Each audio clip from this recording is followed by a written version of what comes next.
ভেবেছিলাম সেদিন ছুটি চলছে, তোমাদের সঙ্গে যোগাযোগ নেই। আমরা গ্রুপে জানাচ্ছি, সবারই কাছে সংবাদটা পৌঁছাবে কিনা সেটাও আমার কাছে সন্দেহ ছিল। তোমাদের জন্য যে এই আয়োজন, যদি তোমরা না থাকো তাহলে তো সেই আয়োজনটাই বৃথা হয়ে যায়। আমি ঢুকেই তোমাদেরকে দেখে আমি খুব খুশি হয়েছি যে তোমরা এই আয়োজনটাকে সার্থক করে তুলেছ।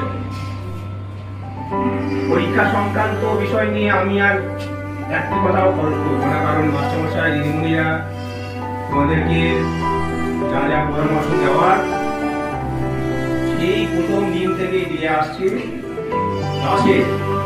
আজকে নতুন করে বলে মনে হয় আর সেটাও যাবে না। যেটুকু বলার সেটা হলো, তোমরা নতুন জায়গায় পরীক্ষা দিতে যাবে, পরিবেশটা একদমই আলাদা। সেখানে তোমার কেউ পরিচিত নেই যে তোমার পরিচিত হয়ে গেলে তাকে জানাবে, সেই কথাটা বলবে। তোমার ব্যবহার তোমাকে নিশ্চিত করতে হবে যে তুমি কতটা সেফ থাকবে, কতটা তুমি সাহায্য পাবে। আর একটা কথা মনে রাখবে, আমরা সত্যি যদি দেখি যে একটা উচ্ছৃঙ্খল আচরণ কারোর মধ্যে দেখি, তার পোশাকের ঠিক নেই, তার চুলের ঠিক নেই, তার আচরণের ঠিক নেই, তখন কিন্তু আমরা তাদের প্রতি বিরক্ত হই এবং তাকে কোন রকম সাহায্য আমাদের কাছ থেকে খুব সহজে পাওয়া যায় না। আর যার কাছে ছাত্রসুলভ আচরণ থাকে, তার পোশাক ঠিক থাকে, তাকে দেখলে পরে আমাদের একটা আলাদা জন্মায়। তার স্নেহ, তুমি জানো তো যে বাবা মা যেমন তার ছেলেকে স্নেহের পথে অনেক অন্যায় আপনার মেরে দেয় না।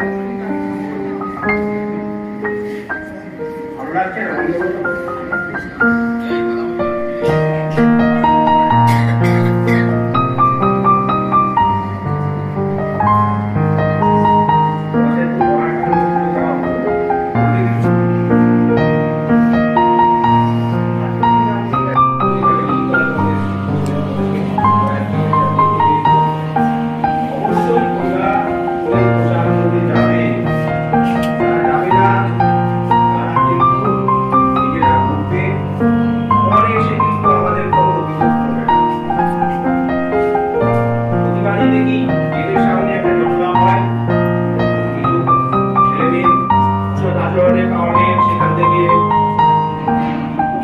তুমি যদি আচরণ ঠিক না করো, আমি তো টাইট দেবো, আমার টাইট করা দেওয়ার রাস্তা রয়েছে।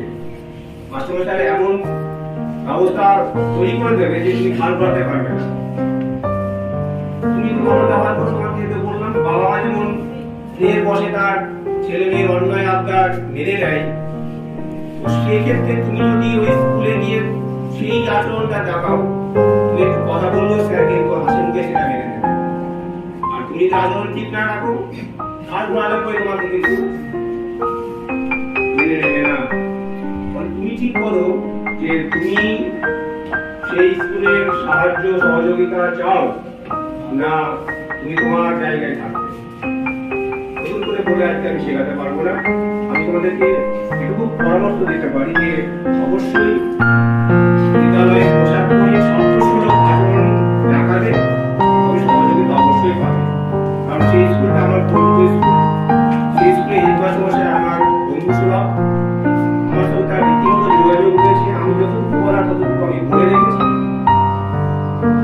এবার বাকি তো তোমাদের, আমার সাথে আর কিছু নেই। আরেকটা কথা সেটা হলো, বাকি তো তোমাদের উপর নির্ভর করবে। আর আমি আরেকটা কথা তোমাদেরকে বলবো, জীবনটা কিন্তু ছোট নয়। মাধ্যমিক দেওয়ার পরে রেজাল্ট কেমন হলো, হয়তো একটু খারাপই হয়ে গেল, বা উচ্চ মাধ্যমিক দেওয়ার পরে যা আশা করেছিলাম সেই মতো রেজাল্ট হলো না, তারপরে কিন্তু ভেঙে পড়লে চলবে না। সেটাই জীবনের সব শেষ নয়। জীবনটা এতটাই বড়, এত কিছু তোমার সামনে আসবে, সারা জীবন তোমাকে পরীক্ষা দিতে, পরীক্ষা দিতে দিতেই যেতে হবে।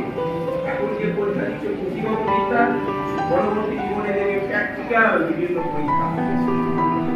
তোমার দেখে তোমরা বুঝতে পারছো আমি অসুস্থ, তাই তো? কেন জানো? তোমার প্রাসঙ্গিক, কিন্তু তবুও আমি তোমাদেরকে জাস্ট